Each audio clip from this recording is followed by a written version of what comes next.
이튿날이었다. 꺽쇠는 전을 챙기고 쇠고기 2근을 쌌다. 그리고 장거리로 가 북어 2마리, 밤, 대추 반홉과 나물거리를 약간씩 샀다. 아버지의 제사를 모시려는 것이다. 어느새 장군들이 헤어지고 높은 하늘에는 비 머금은 구름소리가 여기저기 설레고 있었다. 꺽쇠는 한다름으로 장을 나와 거기 점등 장터로 가는 느티나무 고개에 이르렀다. 웬 노인 하나가 바랑에 갓을 쓰고 기침을 훌룩거리며 자기 앞을 가고 있는 것이다. 이 노인도 길이 늦었군. 그리고 막 노인을 앞서는데 삽시의 소나기가 쏴 하고 몰려왔다. 꺽쇠는 고개를 움츠리고 거기 어디 피를 피할 만한 곳이 없는가 황급히 두리번거려 보았다. 마침 도랑 건너 저편밭 기슭에 큰 다복술 하나가 서 있는 것이었다. 냉큼 그 밑으로 달려갔다. 앞서가던 노인도 그리 달려왔다. 한결 굵은 빗방울이 솔잎을 타고 흐들긴다. 목덜미가 한층 따끔거리고 등이 보다 오싹거렸다. 그러자 2 장군은 이 고개를 아주 내려가야만 집이 있다는 걸 알고 다시금 신장로를 내닫기 시작했다. 꺽쇠는 이쪽 길로, 노인은 저쪽 길로. 그들은 서로 저편 사람의 절벽거리는 흙탕물이 이쪽으로 안 뛰어닿게끔 이렇게 갈라서 가는지도 몰랐다. 그러면서 이따금 저편 사람을 건너다 보곤 했다. 마치 이녀곳이 얼마나 졌나 하는 것을 저편 사람을 보고 헤아리려는 뜻이. 연애의 빗물을 건너라 눈퉁이를 훔치던 꺽쇠가 저쪽 갓쓴 노인을 보고 문득 웃음을 머금었다. 노인이 발을 뗄 때마다 그 장단에 맞추어 헐렁하게 맨 머리의 갓이 이마에 붙었다. 뒤통수에 붙었다. 춤추듯 우쭐거리는 것이 문득문득 우스꽝스러웠다. 웬 노인이 갓을 좀 단단히 잼매지 않고 꺽쇠가 무심코 중얼거렸다. 사실은 자기 꼴이 도리어 저편 갓쓴 노인에게 벌써 웃음거리가 돼 있는 것은 통이 모르겠어. 실상 갓쓴 노인은 저편 꺽쇠보다 먼저부터 우째 저놈의 명태를 저리 맸노 훌룩훌룩 연애 속으로 구시렁거리듯 되뇌었다. 꺽쇠 역시 발을 뗄 때마다 그 장단에 맞추어 빈 지게고리에 매달린 북어 2마리가 사뭇 목매달듯 허우적거리는 것이었다. 그러나 노인은 그저 우습지만 않았다. 어딘지 모르게 쇠에 서린 정멸감이 지금 비에 젖는 이상으로 으스스 몸을 움츠려 미는 것이었다. 자기도 소시적에 늘 저 모양을 하고 이 내리막을 오르내렸던 것이다. 그리고 어느 해든가 이 너머 중늙은이 집서 머슴을 살 때였다. 좀 전에 피를 피하려던 수박밭에서 지금은 다 목화밭으로 변해 있지만 임자나 수박 한 지게를 따가지고 내려가다가 했다. 쨍쨍한 한낮에 새카만 구름 한 뭉치가 연방 해를 가리곤 하더니 급기야 소나기 한 무더기가 쏴 하고 지나갔다. 그때만 해도 지금처럼 자갈이 안 깔린 황토길이라 밭을 조고심해서 떼어 옮긴다는 게 어쩌다가 한 발이 주르르 미끄러졌다. 그 바람에 수박을 온통 망그지르고 주인한테 꾸지람을 듣던 기억이 어제일처럼 생생하였다. 차차 비팔이 가늘어진 사이사이로 빨간 석양볕이 눈부시게 내리비쳤다. 2 장군이 자연 걸음을 늦췄다. 그런데 또 한 무더기의 피가 뿌옇게 건너산을 돌아 들을 건너오는 것이다. 웬 때 아닌 가을 소내기가 다 말린 소가죽 섞이려고. 그런 꺽쇠의 걸음이 아까보다 꽤는 빨라졌다. 노인이 과연 젊은 사람의 걸음발이 다르군 하는데 탔다가 꺽쇠가 주르르 미끄러졌다. 북어 2마리가 지게거리에서 훌떡 뛰었다. 이 엠뱅할 놈 고무신이, 꺽쇠는 마치 자기가 미끄러진 원인이 이 고무신에게나 있는 듯 이렇게 내과리며 가랑이를 움켜잡고 도랑으로 갔다. 저래도 이제 곧 나를 따라오리라. 노인은 여전히 갓을 우쭐거리며 달랑달랑 달렸다. 어느덧 아랫게 주마기들 와 닿았다. 비를 맞고 오던 때보다 한층 섬뜩거렸다.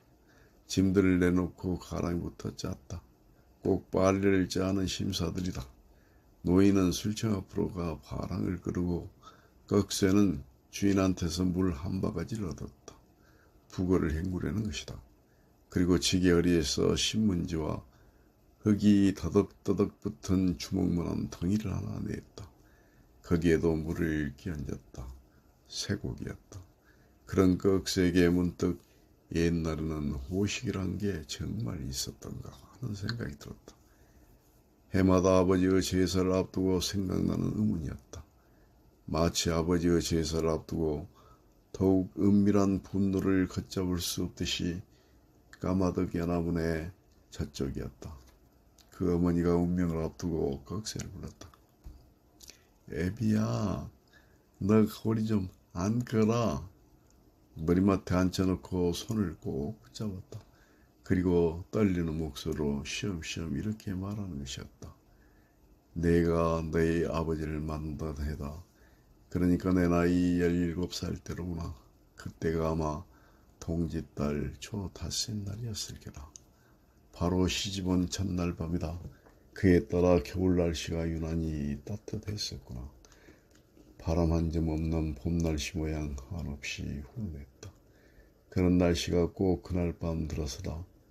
우리 방에는 병풍을 두른 가운데 벌써 이부자리가 펴 있었다. 그리고 잇목에는 밥소일 상이 가득한 가운데 촛불이 맑게 타오르고 있었다. 네 애비는 아랫목에 앉고 나는 그때까지도 족들을 쉰 채 병풍과 마주 앉아 있었다. 어느덧 손들이 헤어지고 밤이 제법 깊어가는 무렵이다. 바야흐로 네 애비가 장난을 걸려는 것이다. 곁으로 다가앉으면서 단 둘이뿐인데 얼마나 부끄러워서 밑에만 보고 있느냐고 어디 얼굴나 좀 똑똑히 보자는 것이다. 그때의 네 애비의 눈이 몹시 초조한 빛을 띠고 있었다. 마침이 되었다. 갑자기 천장이 뚜루루 울리더니 싱싱싱싱 바람이 일기 시작하지 않느냐. 문풍지가 울고 풍문이 덜컥거리고 나중에는 지붕을 넘어가는 바람 소리가 꼭 떼까마귀 날아가는 소리 모양 쏴 했다. 나는 그렇지 않아도 두근거리는 마음이 어쩐지 덜덜 더 떨리기 시작했다. 마치 바람에 떠날리기라도 하는 것처럼 생각만 같으면 곧 이불이라도 들쓰고 싶었다. 그러나 차마 그럴 수가 있어야지. 그런데 바람은 갈수록 더 세어지지 않겠나. 으르릉싱싱 으르릉싱싱 그런 바람이 마침내 눈보라로 변하면서 이젠 방에까지 휘몰아든 것이다. 문에 부리는 소리가 딱딱딱, 창에 들치는 소리가 딱딱딱, 병풍이 기우뚱거리고 촛불이 나풀거리기 시작했다. 쪽두리도 간다랗게 떨렸다. 나는 어느덧 치마폭으로 찬 손등을 덮고 있었다.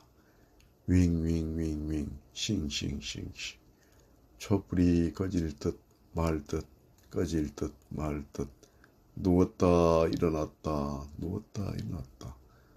사뭇 나팔을 거리더니 마침내 깜박 꺼져버린 것이다. 오메, 나는 나도 모른 새 소리를 지르려는 순간 네 애비의 팔이 와서 내 허리를 와락 끌어안았다. 순간 나는 찬물이라도 끼얹은 듯 등골이 오싹했다. 마치 못되일 짐승에게나 희감긴 것처럼. 그러자 그 본능적으로 그 팔을 떼치려 하였으나 네 애비는 그 어둠 속에서 내 뺨이건 목덜미건 다리건 할 것 없이 마구 핥지 않겠노. 꼭 긴 짐승의 혓바닥이라도 핥기는 징그러움이었다. 불을 켰다. 순간 네 애비의 눈에 어떤 알 수 없는 광채가 흐렸다. 눈보라가 여전히 쌩쌩거리고 문풍지가 울었다. 불이 또 꺼졌다. 네 애비의 팔이 다시 허리에 와닿았다. 배꼽 있는 데까지 손이 왔다. 한층 힘껏 끌어안았다. 그리고 이번엔 더 한층 억세게 하는 것이 아니냐. 알 수 없는 일이었다. 나는 그게 꼭 사람이 아니고 다른 몹쓸 짐승에게 희감긴 듯 간이 벌름거리고 숨이 찼다. 그래 꼭 죽는구나 하는 심장의 가냘픈 고동을 듣고 있는데 겨우 불이 켜진 것이다. 몸에서는 어느덧 진땀이 물나듯 흐르고 있었다. 그런 네 애비는 밤마다 구릿빛 살결을 드러내고 내 몸뚱아리를 다 말아들었다. 그때의 네 애비의 눈이 마치 증난 검은 눈꼬리 모양 늘 퍼런 광채를 띠고 있었다. 그러나 나는 너희 아버지와 단지 한 번의 잠자리를 같이 했을 뿐 종래 어떤 만족을 못 줬던 것이다. 네 애비의 그 구릿빛 가슴에 지금도 안 잊히는 흠이 하나 있었다. 또 가슴 한팍 폭발이다. 빨간 주먹만한 홍점이 하나 마치 독수리 형국처럼 아로새겨 있던 것이다. 그 독수리 형국이 아로새긴 가슴을 들이누르고 증난 눈을 부릅뜰 때마다 나는 마냥 아야 소리를 울리곤 했다. 그의 어머니는 여기까지 이야기를 마치고 나서 해골같이 여인 얼굴에 눈물을 한 줄기 주르르 쏟아뜨렸다. 그리고 후휴 한숨을 내쉬더니 다시 이렇게 계속하는 것이었다. 나의 일생이 이렇게 공고한 것은 아마 그 전날 밤 네 애비와의 인상이 그렇게 험했던 탓인지도 모른다. 그런데 내가 지금 너에게 이런 이야기를 하는 것은 이제 와서 새삼스레 그런 불상사를 알리려고 하면서가 아니다. 잠옷 이아미의 마음속엔 지금도 풀리지 않는 멍이 하나 있다. 곧 너의 아버지가 나로 말미암아 범한테 물려간 것이다. 그걸 나는 설마 그렇게 죽었을 것 같진 않아. 내가 40이 다 된 오늘날까지 어떤 확실한 말을 안 해왔던 것이다. 내가 너를 낳았던 해다. 가을이 한창 누렇게 익어가는 무렵이었다. 어느 날 밤이다. 네 애비는 그날 밤도 주인네 집서 그 즈음 네 애비는 잠시 다른 어떤 생각을 가지고 저 고개 어느 중늙은이 집서 머슴을 살고 있었느니라. 나만은 여전히 고기를 팔게 하면서 술이 잔뜩 취해가지고 돌아왔다. 그런 네 애비는 어느 때와 같이 내 머리채부터 혀가 맞추었다. 그리고 인연, 이 온수 같은 년, 인연, 오늘 저녁에 너 죽고 나 죽자. 내 등골만 녹여먹는 년아, 이년아, 무단히 넋두리를 거듭하면서 내 머리통을 갖다 마냥 방바닥에 짓짓더니 벼랑간 폭으로 나가서 물동이를 들여다 내 머리 위에 내려뜨린 것이다. 나는 오늘 저녁에 정말 죽는가 보다 싶어 피가 낭자한 머리를 쓸어안고 냉큼 이웃집으로 도망갔다. 그리고 덜덜 떨며 있으니까 갑자기 건넌 마을에서 저 건네 아무개네 집 불이야 하면서 마을 사람들이 막자하게 우리 집으로 모여든 것이다. 과연 시뻘건 불길이 온 처마 기슭을 돌아 하늘로 치솟고 있었다. 온 마을이 횃불을 밝힌 듯 불긋거렸다. 마을 사람들이 소리소리 고함을 질렀다. 그러나 불은 때마침 일어나는 밤바람으로 해 종래 걷잡지 못했던 것이다. 관에서 나와서 너희 아버지를 찾았다. 너희 아버지가 보이지 않았다. 근동까지 조사해 보았다. 그래도 없었다. 그럼 혹시 불 속이라도 뛰어들지 않았나? 잿더미 속을 헤쳐보았다. 그 어디상 싶은 뼈대 하나가 없었다. 그런 네 애비가 불을 지르고 도망간 것이라 했다. 나는 과연 그렇게 믿을 수밖에. 밤마다 무섭고 징그럽기만 하던 너희 아버지를 밤마다 기다리게 되었다. 보름을 기다리고 한 달을 기다렸다. 너희 아버지가 돌아오지 않았다. 그리고 2달, 석 달, 너희 아버지는 종래에 돌아오지 않는 것이다. 아무래도 혼자는 살 수 없을 것 같았다. 하다못해 점을 치러 가보았다. 점쟁이가 네 애비의 생일 생시와 집을 나간 날짜를 물었다. 그리고 나의 손금을 보더니 그날 밤 네 애비가 만일 동남간으로 나갔으면 섭섭한 말로 여문제의 고랑에서 호식에 간 게라고 했다. 나는 가슴이 덜컥 내려앉았다. 그와 함께 머리에 비수처럼 떠오르는 생각이 하나 있었다. 집이 타버린 그 이튿날이었다. 한마을서 살던 덕굴댁 맏딸이 친정아버지의 부고를 받고 그날 밤 늦게 오다가 보았다는 이야기. 덕굴댁 맏딸이 여문제를 넘어섰을 즈음 해는 이미 빨갛게 저물어 있었다.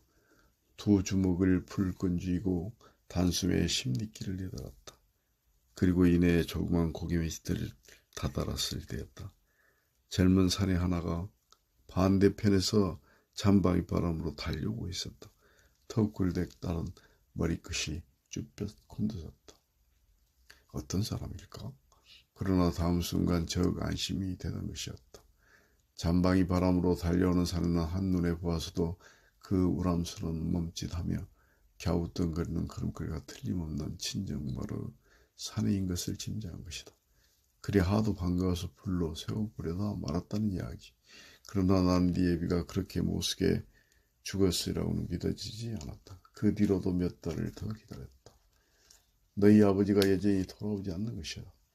그러던 어느 날이었다. 성내에서 이름난 관상쟁이가 왔다. 는 말을 들었다. 행여나하고 내 관상을 한번 보러 갔다. 그 역시 네 애비는 객사를 한 것이 아니면 호식이 분명하다는구나. 그러나 나는 끝내 그 말들이 믿어지지 않았다. 어느 땐가는 기어이 돌아올 것만 같았다. 그러노라 이날 것 이대로 늦고 만 것이다. 이젠 너희 아버지가 죽은 게 분명하구나. 너에게 당부하고 싶은 말이 하나 있다. 명년부터 내 제사와 함께 너희 아버지의 제사를 모시도록 해라. 너희 아버지가 집을 나간 날이 그 해의 꼭 음력 9월 16날이었다. 그러니 제사는 9월 보름이겠구나. 잊지 말고 모시도록 해라. 꺽쇠는 호식에 갔다는 말이 쉬 믿어지지 않았다. 혹이야 마을 노인들의 말을 들으면 그 전에 호식에 간 것을 직접 보았다는 분도 없지 않아 있지만 아무튼 죽은 게 분명하다면 그만은 제선물이야. 못 떠올릴 게 뭐야. 그러나 꺽쇠는 막상 아버지에 대한 은밀한 분노가 막을 길 없이 솟구쳤다. 숱한 상처를 되물려주고 간 아버지. 게다 종당엔 집까지 불사르고 갔던 아버지.